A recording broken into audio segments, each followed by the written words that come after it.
This is Matthew MacFadzean, and you're listening to the FSF PopCast. The show where red shirts always come back from their missions, just so they can get away from the podcasters. Nice. So mean. So mean. I love it. Our show is brought to you by our charity sponsor, the Red Shirt Widows and Orphans Fund, which supports the Wish Upon a Teen Foundation that helps out sick kids when they need it most. And just imagine the comfort you'll give Red Shirt crewman number 17.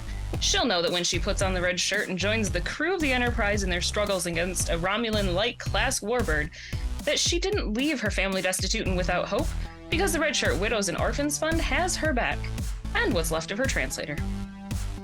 Hey guys, our guest today is an amazing actor with credits in shows like The Hardy Boys, Jupiter's Legacy, Designated Survivor, The Handmaid's Tale, and you probably would most recognize him from his role on Star Trek Strange New Worlds as the Romulan Commander. We're so excited and proud to welcome Matthew MacFadzean to the FSF PopCast. Welcome to the show, Matthew. Thank you so much. It's really good to be here with you both. Yeah, we're excited. So before we jump into anything, I have to say one thing real quick, because I was talking with Jesse from Open Pike Night before all of this, and he wanted me to let you know that the Open Pike Night boys are rooting for you to get the role of Sarek. Oh, that means so much. I mean, Come on. How cool would that be, right? Man. Right, that'd be amazing. And Yeah. I was so I went back and I was looking into it. I knew who Sarek was. I'm we'll get into this a little bit later, but I'm still kind of fledgling in my Star Trekishness. Oh, thank goodness. I've been on these shows with folks that know so much, and I'm so intimidated by that. So I'm glad if you are ignorant like me. Yay, me! Fairly much finessed. Yeah, so when he was like Sarek, I was like, Sarek. That name sounds really familiar. That sounds like a name I should know. And I went back and I looked it up and I'm like, oh yeah, that's Spock's dad. Romulans, Vulcans, they're pretty close. They're basically related. Okay, yeah, okay, sure. So I'm like, and I was like, and then I started looking at it more. I'm like, and then I looked at your Romulan character and I'm like, oh yeah, he could pull that off, definitely. Yeah, he can make that work. Yeah. So that's so kind. Thank you for saying that. Who knows? Yeah, who knows, right? So Yeah. I saw that and I thought, Jesse was like, yeah, okay, that could happen. And the more I looked at it, I was like, Jesse might be onto something there. So wow. Anyway, so on behalf of the Open Pike boys, we hope you get to be Sarek. So. Brilliant. Well, kisses back to them. That's like brilliant. That's such an honor, to hear something like that. I mean, I think that role is just. Does it get any cooler than that? I mean, I thought being a Romulan commander was pretty cool, but Sarek is like a role. That is that's massive. Yeah, that'd be massive. Yeah, for sure. I think whatever they do, it'll be the right thing. I'm sure. Yeah, based off everything I saw off of season 1 of Strange New Worlds, I'm very excited for season 2. What's coming up with that? Excited to see where they're going with a few things, because the way season 1 ended. So I'm like I can't wait for June 15th to get here. I'm like, it can't come fast enough. I'm very excited about that. So, but it's only next week. You know what? You're not alone. I mean, I think a lot of folks are pretty darn pumped about season 2 dropping already. We've all known it's been hanging around for 2 years. Just like, give it to us. Make it happen. Let's go. Put it in our blood. Chip, chop, chip. Let's do this. So. Yeah.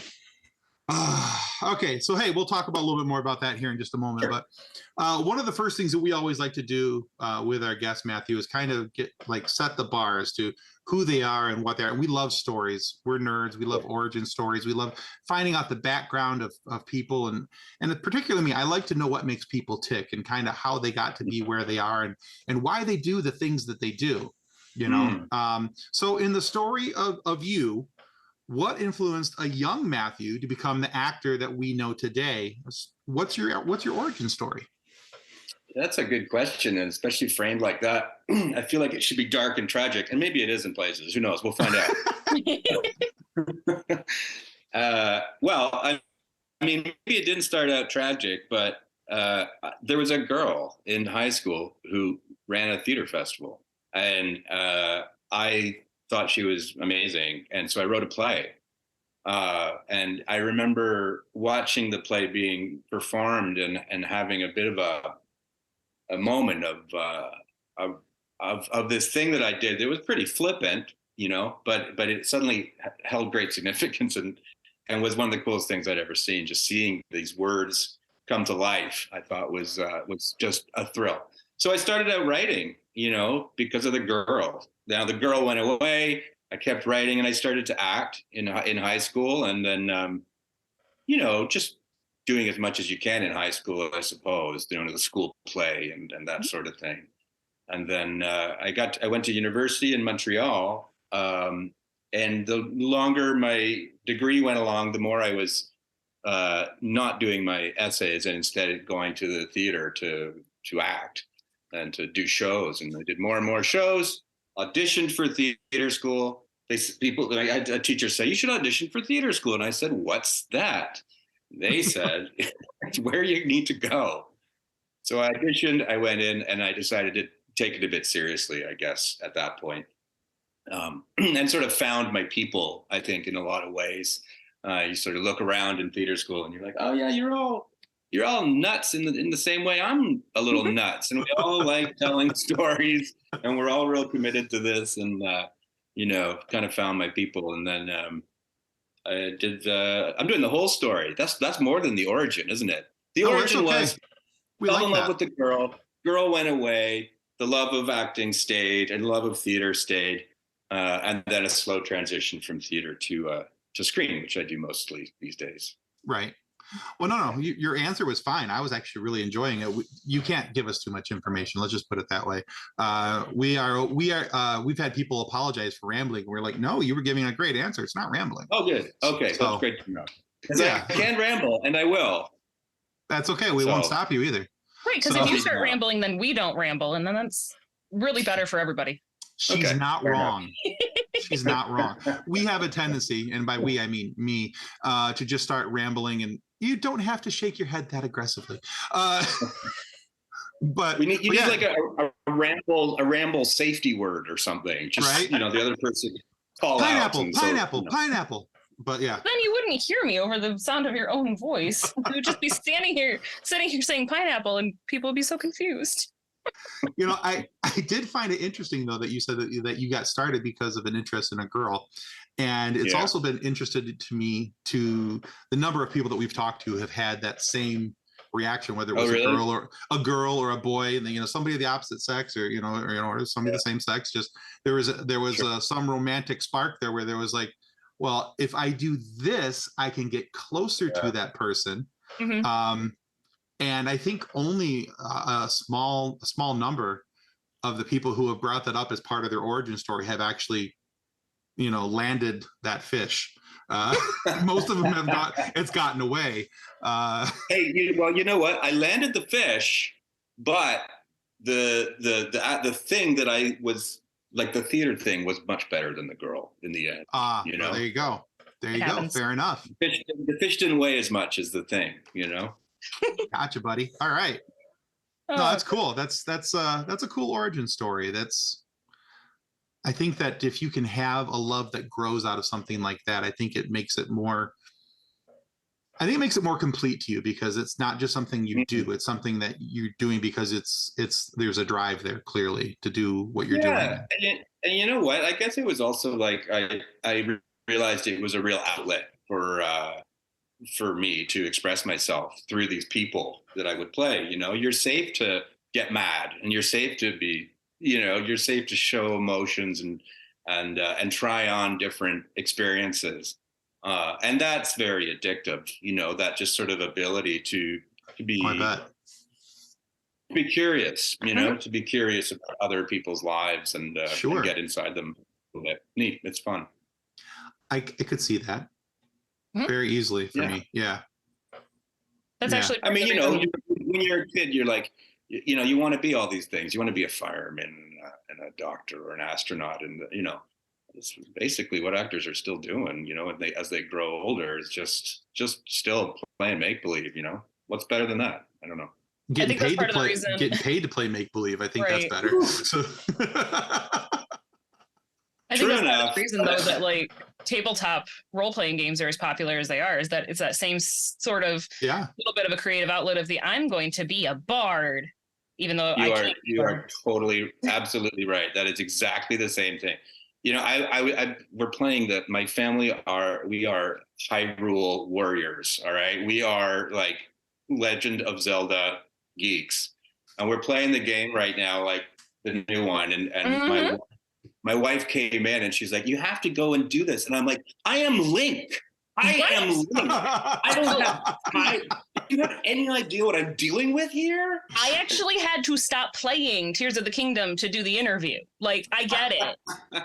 I get it. No, like I picked my husband up from work and came home and he's like, how much Tears of the Kingdom have you played today? I'm like, not that much. The 4-year-old is still alive. It's all good. Like, obviously she's eaten multiple meals today. I've eaten multiple meals. Obviously I haven't only been in Hyrule. My 8-year-old comes home and he says, "Did you do any today?" And I'm like, "No, not much." Meanwhile, I've taken out temples. I have new powers. I have, and I'm like, "No, nothing. Just don't take my game time, dude."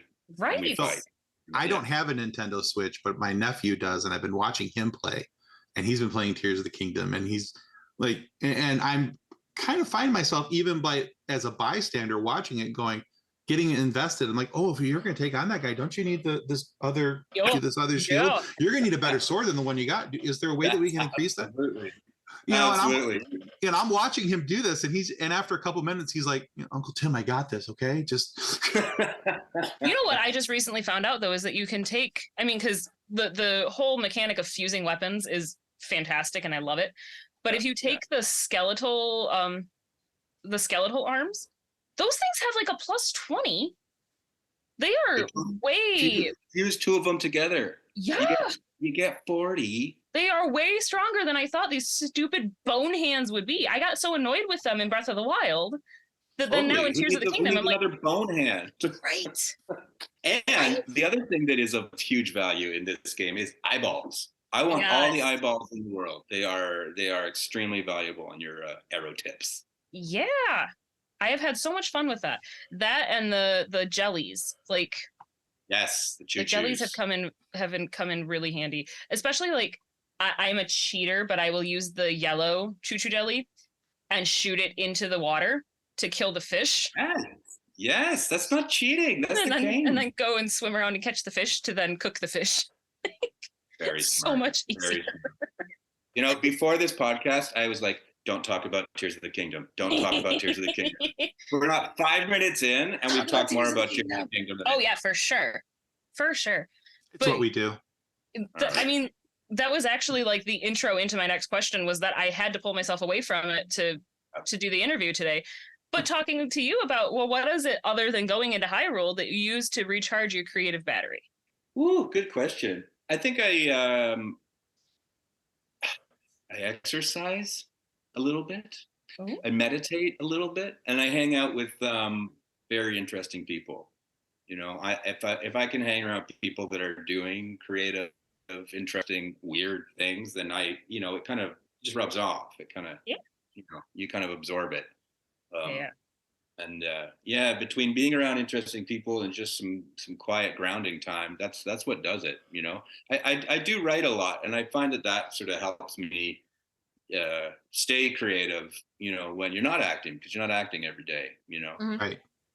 And you start to miss it, but if you're writing, you're still kind of exercising that part of yourself, I think. Yeah, because I feel like, I mean, I could totally be wrong, but I would feel like in the writing, you're still trying to get into the character mindset. And that would still be exercising that same part of your brain of the getting into character, but instead of acting it, writing it. It's exactly it. And I find that they inform each other too. Like when I'm writing, I'm like, oh, what would it be fun for actors to be saying to each other? What would actors like? How would they like? Oh no, you wouldn't say. I wouldn't say. Who would say that this is crap? You can take a hard pen to it as an actor and be like rigorous with it. But then you're, when you're on a set and you've got a script, you might be bold enough to say, I don't know if we need to say this, or maybe I'd say this. Your writer brain comes in a little bit, but I think they're definitely valuable to each other, and I'm certainly glad for both of them in my life. Awesome. So I have a question for you about your meditation, because I know a couple different people who do different styles of meditation. So I'm kind of curious which one you employ, or do you employ a multitude of different styles? Because now for some people, meditation means sitting quietly in a room by themselves, nothing else going on, and that they just sit there and they're there with their thoughts, and that allows them to find their center, to find peace. For some people, it's going for a nice car ride out in the country, or going for a walk in the woods. Or so for you, what does meditation mean, or do you cross different boundaries on those lines? Yeah, I that's a great question, but I don't think it's going to be the most inventive answer. In that, That's okay. I guess, I think even when I said, I meditate, I was felt like that was a brave thing for me to say. I was like, hey, good for you for saying that, because I'm new to it in a way. Mm-hmm. I've run a lot, because it just gets my brain. It just quietens all the noise, all the criticism, all the day, your whole day just gets Sure. quiet, and you're sort of, you become a machine eventually if you're just going, and that's very grounding, to just sort of empty yourself of that noise, I find. So that's one type. But the thing that is newer to me, is exactly like you said, just being in a room and sitting there and being quiet. And I struggle to do it for 3 minutes, and I go nuts in about 30 seconds. I'm like, I'm going crazy here. I'm going crazy. And I'm like, oh, that's the thing. That's why I'm here. I'm just stay. So that I find that sort of struggle to get past my walls in that way really useful in the rest of my day. I feel like I'm just able to take things and to move through moments in an easier way, from taking those even 3 minutes. I think that's a cool answer, because I think a lot of people are so, when they think about meditation, they think of it as it has to be this very structured, very rudimentary thing where it's got to be this. It's all inside these four walls, and if I'm not doing this, then I'm not meditating.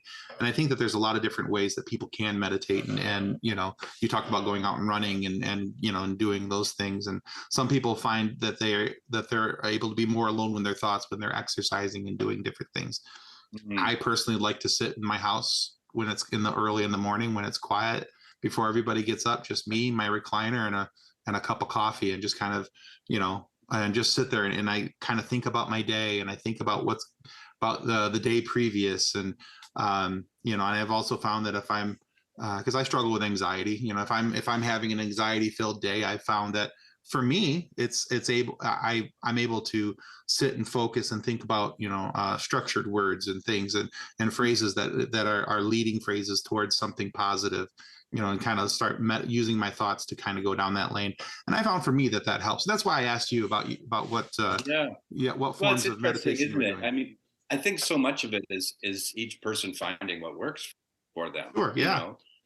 It's taken me a long time to realize, like, oh, just sit down and shut up. Just do that, and maybe that's good for you. But right. I know something of the feeling that you're describing, and just before everybody's up in that magic morning time, you and your coffee, bliss. Like that is bliss. And just taking those minutes to yourself and your own thoughts are, I think, very good for us to do that, and hard to do too. Very hard. I agree. Yeah. Especially allow yourself. And especially as parents too, there's so few moments of quiet. And I know that, I have, my daughter will be 5 in September. Anytime that I get to sit alone in a room and it's quiet, like that doesn't happen. And if it does, the urge to just take a nap falls so fast with I just want to sleep. I know. 5 is tricky because they're not quite doing their own thing yet. Yeah. And she just got done with Head Start, so she's just done with preschool for the summer. So then it's we've decided we're homeschooling. So I'm like, well, let's not lose that momentum. Let's just keep going with schooling. And so running headfirst into it. Rude. Poor kid doesn't get a summer break. She got one day. She got yesterday. Mean mom is what you are. She got yesterday off, which involved taking her grandmother to a post-op appointment. So yay, days off. Hey, Poor kid. celebrate. So you kind of touched on this a couple minutes ago, Matthew, but we talked about the fact that you're also a writer. But I want to point out also that you're an award-winning writer. You won multiple Dora Awards for a play that you wrote called The Mill, which is very cool. One of 10 plays that says, according to Wikipedia can be wrong, but we trust Wikipedia like we trust IMDb. There's a big grain of salt there. Sure. But you kind of touched on this a little bit, how being a playwright and how being an actor kind of feed off of one another. But I'm wondering if you could talk about the days where you find yourself leaning towards one more than the other, because I would imagine that there are some days where you feel more of an actor and there are days where you feel more of a playwright. And what are the differences between those days? That's a good question too. I think for me, I'm a strange actor in that I'm quite introverted. I really enjoy talking to people and being with people, but I really need my time on my own. I really need that recharge time, or else I feel just scattered. Sure. And so some days, I'll wake up and I'll be like, I just need to be in my office for a few hours and close the door with my coffee or whatever it is, and have writing time. I need that singular time. I don't want to talk about anything. I want to just put it down and do my best to do that. And then that's that.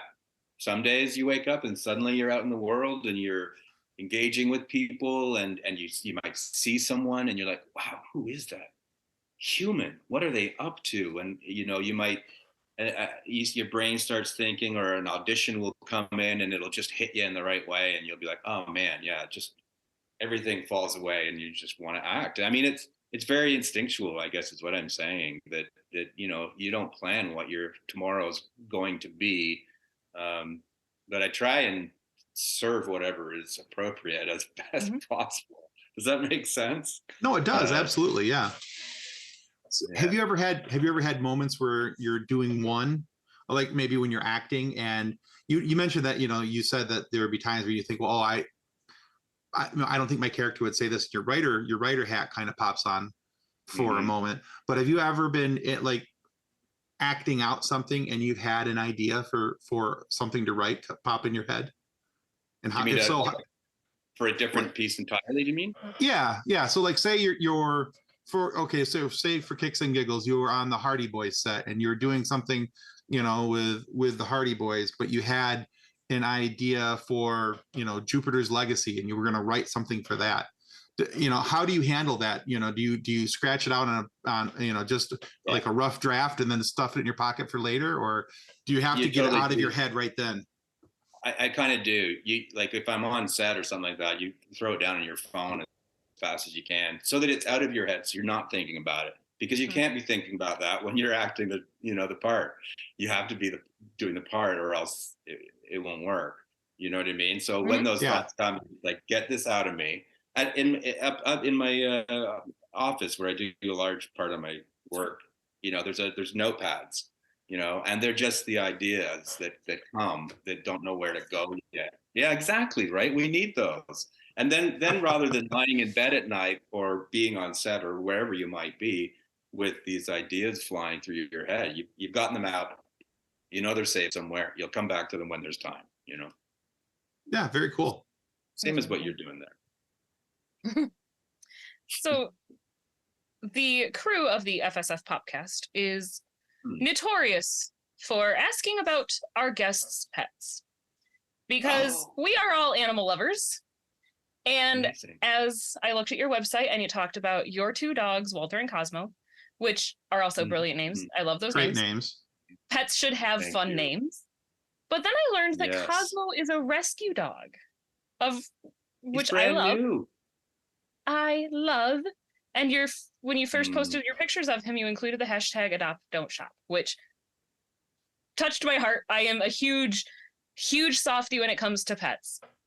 So what could you tell us about the Rebel Dog Rescue, the organization that you found Cosmo? Whoa! Oh, I'm so glad you're asking about that. What's that one's name?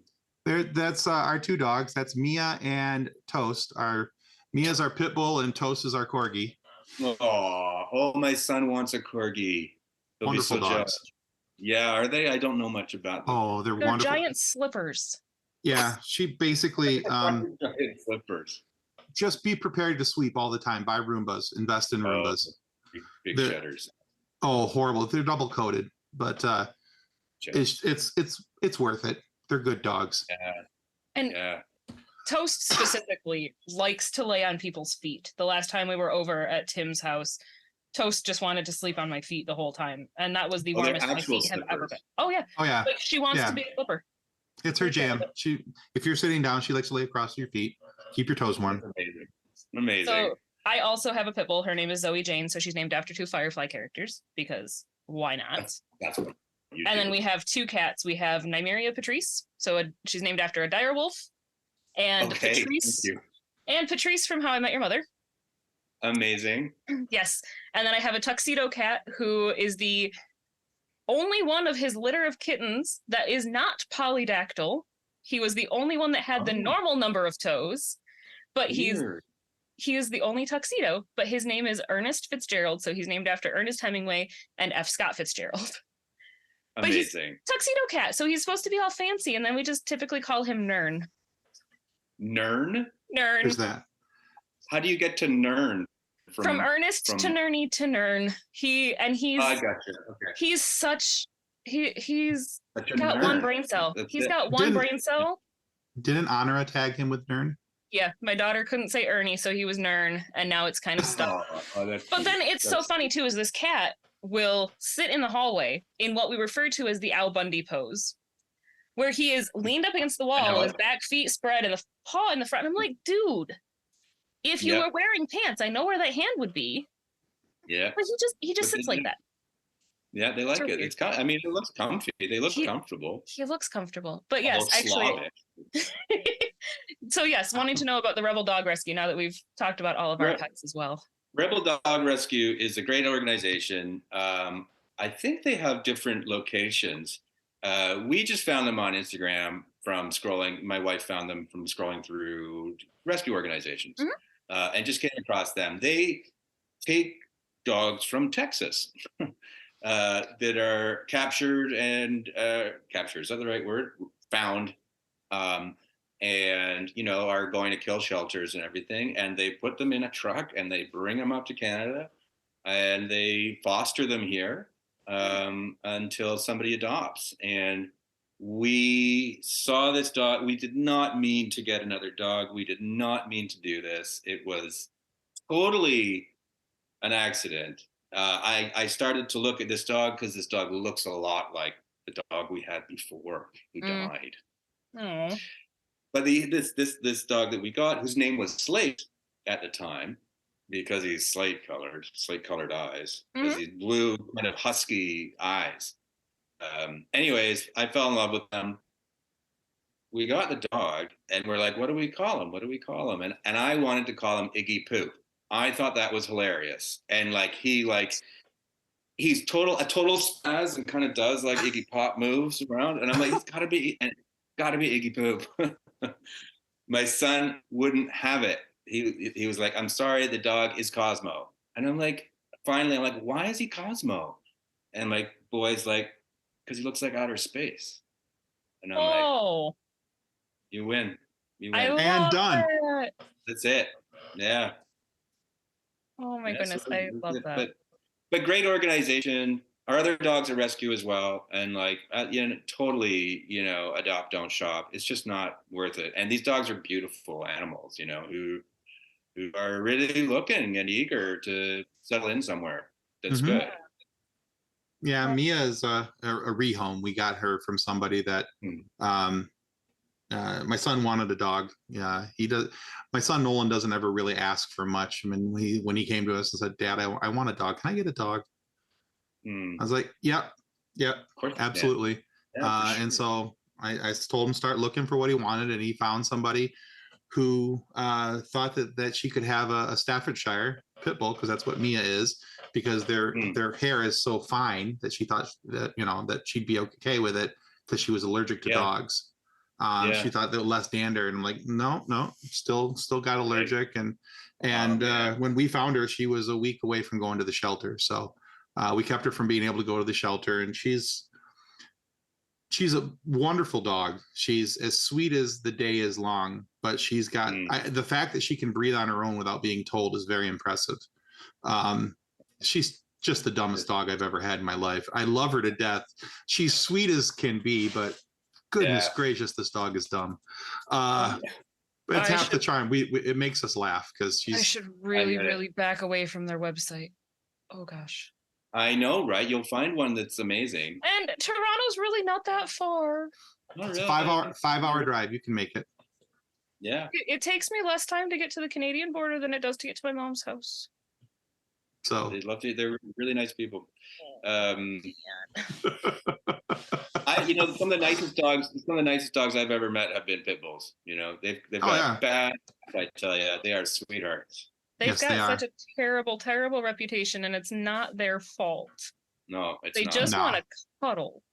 Oh man, I'm not looking at the dogs. Yeah, you need to stop looking at that website. You're going to have a new dog by dinner time. So. Oh, my husband would kill me. Yeah. No, that's very cool. We'll put some information for Rebel Dog Rescue down in the show notes. When this goes up. They do have an affiliation with the Rebel Dogs of Detroit as well. Oh, really? There you go. Cool. Yeah. So Michiganders such as us could, I mean, it makes sense trying to Detroit, Canada. Yeah, for sure. Yeah, absolutely. No, that's very cool. And now, a word from our show sponsor, Level Up Sabers. Their link can be found in the show notes.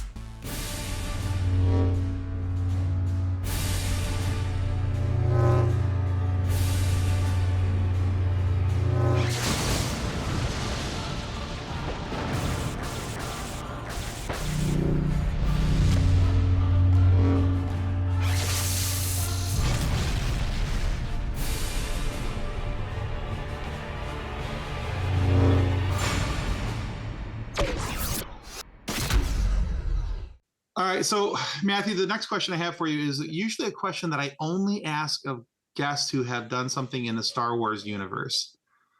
Okay. But over the last couple years, and primarily due to how amazing Strange New World Season 1 was, I found myself liking Star Trek more and more and more. Strange New Worlds for me, indeed. It's a two-part question. Were you always a fan of Star Trek before acting in the universe? And if so, what was your entry point into the fandom? I'll let you ask that part first, and I'll ask the second one in a moment. You said fart. I did say fart. Said fart. I said fart. No swearing. God. Yeah, I have a boring answer for that one, I think, and it's a very stereotypical answer, and that's Khan. I was a kid when Khan came out, and Star Trek had always been around. It always been on the television.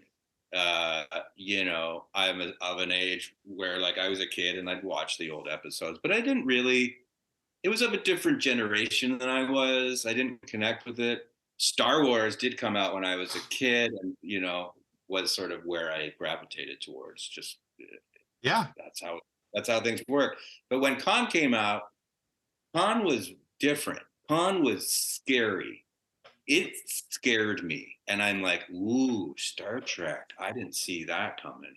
Nothing. I mean, maybe now, but I've watched it a few times, but nothing dated in a good way, like the original series. It was a scary movie, and I thought that was super cool. But I don't know if I was ever a huge fan, to be totally honest. I love Strange New Worlds. I think that's a terrific show. I love Next Generation, but I wasn't had to be there every week to watch the thing and see the thing and know what. Yeah. Did I answer that question? No, that's a perfect answer. Yeah. And honestly, I think that you and I have pretty much the same feelings about that, because I was never a big fan of TOS. Just didn't really appeal to me. I think your answer is something I'm going to steal for later, is that it was just of a different generation than I was. And because I was so enraptured by Star Wars and all the laser swords and the pew pews and all the things, you know, that I found myself ignoring Star Trek. But I always liked Wrath of Khan. I always thought that was a really, really good movie. So well written. Yeah. Khan was such an amazing villain. Never seen anybody like that before. Certainly not from outer space. Yeah, absolutely. I saw we had a meme in our Facebook group the other day and I stole it and shared it out on our Twitter page that said that the Wrath of Khan was essentially a hostile Zoom meeting because Khan and Kirk are always just which really? I very much enjoyed. Hostile Zoom meeting, yeah. All right, so here's the second part of this question. So even though you didn't have that deep background in Star Trek then, and we talked about earlier how you're kind of you like myself, you're kind of a noob to some of these things. You're kind of learning as you go. But what does it mean for you to be part of the Star Trek universe? Oh my gosh. It's huge. It really is. It really is, and I think it's something that has been a sort of evolving understanding of what that means, both to me and just in general, to be part of that thing. You know, when I got the part and I found out what I was doing, I had many, like, I sat down with my wife and I was like, I'm gonna be a Romulan, you know, and right, you know, had that moment of like, that's cool. That's a big deal, you know, to be a Romulan in Star Trek. And I'm like, I mean, it's fantastically cool, isn't it? I just think, I'm like, that's great. You know, one of the funnest gigs you could get, as like I was saying, you know, if you're playing make believe, who doesn't want to be the alien bad guy, you know? Yeah. So and being part of the fandom a little bit and getting to know some of the people who are so like generous and authentic and, you know, really good people, I've found, you know. It's like I said, it's a sort of an evolving understanding of what this thing is, but I'm super pumped to be a part of it, and yeah, I love it. It's really fun. That's a great answer. I you know, on the Star Wars side of things, anytime we've talked with people about this, you know, I've always responded with, if I could even get my name in the credits somewhere, and this applies to Star Trek now as well too. It doesn't matter if I was just, you know, if I was a water boy for somebody, but if my name's in the credits somewhere, I would be thrilled. You know, I was the guy at the end of the bench, guard of the water bottle, tackle whoever comes near it, whatever. I don't care. You know, but that, you know, so being able to be in, you know, I think that for me, looking at it for both Star Wars and Star Trek, shoot, any nerd universe, actually, let's be honest. You know, I'd be thrilled just to be able to have my name in the credits somewhere. I'm with you on that. You know, like I auditioned for Star Trek a bunch before I got this part. Okay. And each time you're like, oh man, that would be so cool if I got to do that and be that, or, you know. But it, you know, in the audition for this, I didn't know it was a Romulan. They just the sides just said Commander, right? So you don't know that you're doing this part from that episode featuring that actor, right? You know, I didn't know all that going in. So, you know, I had another sit down with my wife when I was like, it's the Mark Leonard part. It's oh my God, it's balance of, oh my God. So that was a real understanding. The significance of that episode was a big moment. And, you know, as you alluded to Sarek earlier, like that's a big part of fandom. That's a big part of the whole story. Yeah, that's very cool. That'd be awesome. I found too that as we've talked to people from Star Trek and people from Star Wars, that it seems like I've always been a fan of both, but the more I talk to people, the more I'm like, man, the Star Trek fandom is the coolest.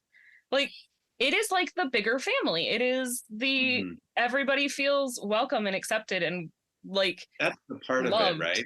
I think that's the part of it that's different, is that Star Trek is the more inclusive gang. You know, it's like It's true. Whoever you are, you exist somewhere in the universe. Right. You know, Star Wars has like one woman on a film. Yeah. It just ain't the same place. You know? And that's the thing is, like, growing up as a Star Wars fan, it was I mean, I was a kid during the prequel trilogies, so you had Padme. And it's like, Padme's great, but that was it. Sure. Yeah. There was Padme. Right. Yeah. Versus Star Trek, where it's the Captain Janeway is just the top of it. And I love Janeway. Right. Like, well, you even look at the newest incantation with Strange New Worlds. You've got, you've got, Uhura. You've got Melissa C. Navia's character. You've got, Ortegas. You've got my brain just went completely blank on me. But there's, number one, there's you've got Bruce Horak. You've got a a legally blind actor / character. Yeah, thank you. Yeah. So, there's all this diversity, and even in the cast itself, and it's an amazing thing to see, because in looking not just at the casting, but you go back and talk about the fandoms, and that's one of the things that I recognize being a big Star Wars fan. There's it seems to me far less toxicity in the Star Trek universe for fans than there is in the Star Wars, because Star Wars fans are toxic dicks. Let's just be honest. Star Wars fans have literally bullied actors into wanting to commit suicide. Yeah, the way that they have gone after are the Star Wars fans are the worst. Nobody hates Star Wars like Star Wars fans. And it's a shame the things that they put Ahmed Best through and Kelly Marie Tran through, Jake Lloyd and all these actors, because it wasn't told the way that they wanted it told, and this actor wasn't written the way that they wanted it written, and it's a damn shame, really. Like I've heard those complaints about Star Trek too. It just, in fairness, sure. Strange New Worlds. It wasn't how I thought it was. It wasn't what Discovery gets a lot of that. It's not what it's supposed to be, man. Right. Yeah. There's not much argument to it, because that is what it is. You can not like it, but Star Trek is still diverse. Right. Whereas Star Trek, they can, get all huffy about it, but it is still pretty in a box. It's in a box. It's in its little Star Warsy box. And I love it too. Don't get me wrong. I love Star Wars. And I get exactly what you're saying. I'm such a Star Wars fan that Harrison Ford's my favorite all-time actor. My middle son Nolan, who asked for the dog, his middle name is Harrison. Wow. So yeah, Amazing. Tried for Leia for the daughter. His wife said no, but it was a try. It was a pitch and a pass. So Yeah, sure. I get it. Oh goodness! So now that we're done with our hot take on Star Wars versus Star Trek fans, because it's gonna happen. It's bound to happen every time. It's just what we do. So I was actually in preparing for the interview today. I did peruse your Instagram as well, just a smidge, with a total research, not stalker. That's not what we do. Sure. We research. Gotcha. But you actually just posted a couple of days ago an image on Instagram that said, if you can't stop thinking about it, don't stop working for it. Which I love. I absolutely love that. But it made me think. So what can you not stop thinking about these days? What's your next big goal? Interesting. Wow, you were going to offer me a time to plug something, and so maybe this is that. But sure, I've been working very hard with a group of people in Hamilton, where I live. It's a city outside of Toronto, to build a performing arts center here in town. And there isn't one. No. Sort of, with that kind of Star Trek attitude, where everyone is welcome and can do their thing. Yeah. So we've been trying to work on that for a number of years. And that is certainly one of those things that is frustrating and heartbreaking and difficult and, and really hard. It's just hard to make happen and to get support for on an ongoing basis.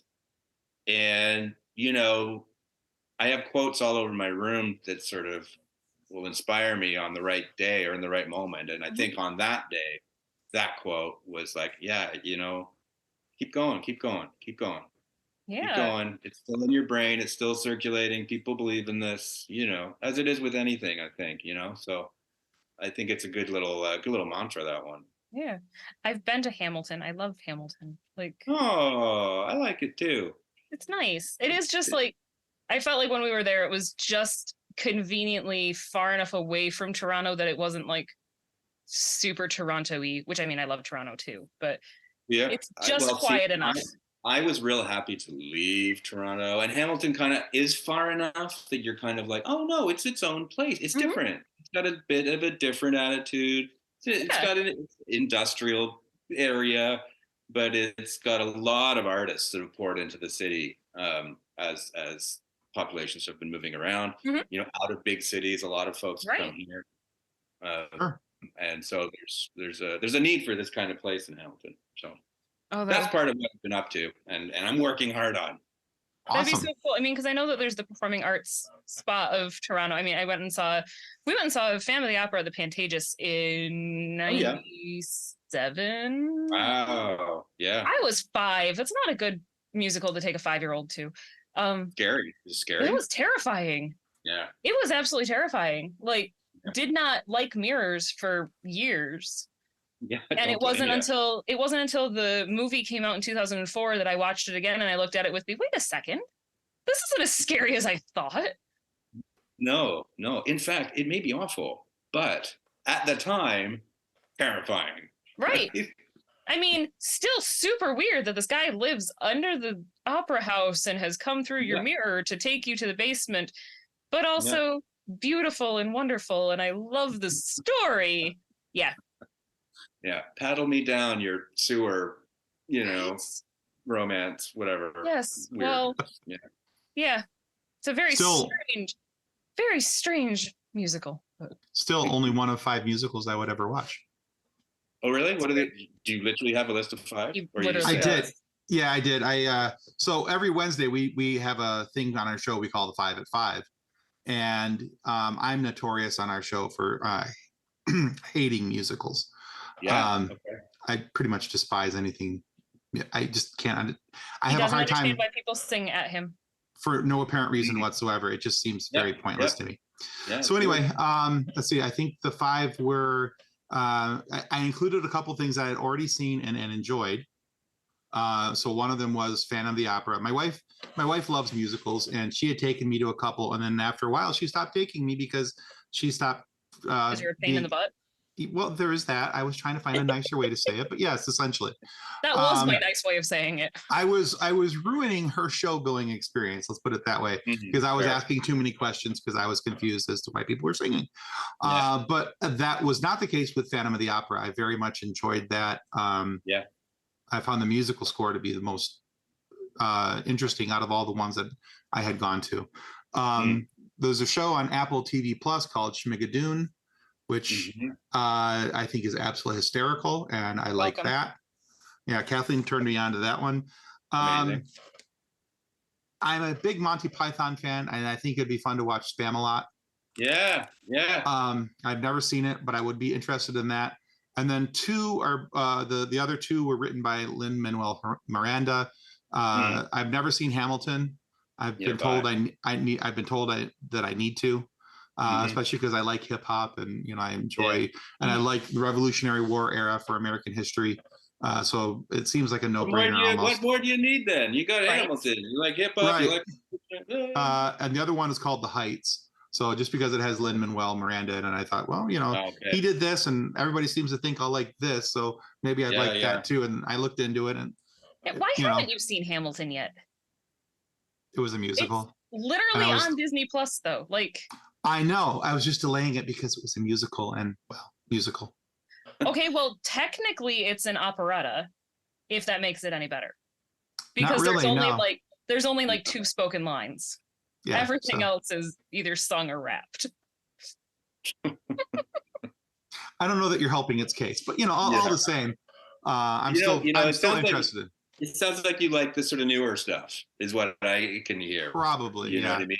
Phantom of the Opera is sort of bridging that gap between like really sing at me musicals and like a newer era. Maybe? Yeah, whereas I grew up with like the Rodgers and Hammerstein because my grandma was an opera singer. That's a different thing. That's a totally different thing. Yeah, my grandma was an opera singer. My mom and my dad met doing community theater. Like I grew up with Oklahoma and Seven Brides for Seven Brothers and Yeah. My heavy stuff. my wife has a few hidden skills. One of which is that she can pretty much do the entire script of Seven Brides for Seven Brothers, because it's one of the most ridiculous stories and films ever. Yes, it is. Ever. It is. And like, talk about things that are like don't stand up with like how our world's changed. Like, you know, all of those are really problematic right now. Oh yeah. Like the title alone is like, what are we doing? Everybody's marrying everybody. Yeah. Oh, it's okay. My high school did Seven Brides for Seven Brothers when I was, that would have been my, Because it's got a it would big have been my cast. Everybody 8th gets grade part. year. Yeah. So it was the year before I was actually in high school. And it was a very well done production, other than when one of the seven brothers' towels fell off and he wasn't wearing anything under it. Oh, formative moment for you there, hey? On stage in an elementary school. Yep. Like, just hanging brain in the elementary school. Okay. It's right up there with when they did Footloose and the guy actually decided to punch the other guy in the face and broke his nose during the show. And wow. Live theater interesting gets school. fun. Yeah, Live sure. theater gets fun. Dangerous. All right, Matthew, we have one final question for you. What's that? This is our silly question. We warned you about this in the Okay. pre-show. So this, because the rest of our, as Kathleen is so prone to say, because the rest of our questions have been so serious, this is our silly question. Bring it. All right. So if you could send someone a lifetime supply of something, but it has to be someone who annoys you, what would you send them and why? You know what?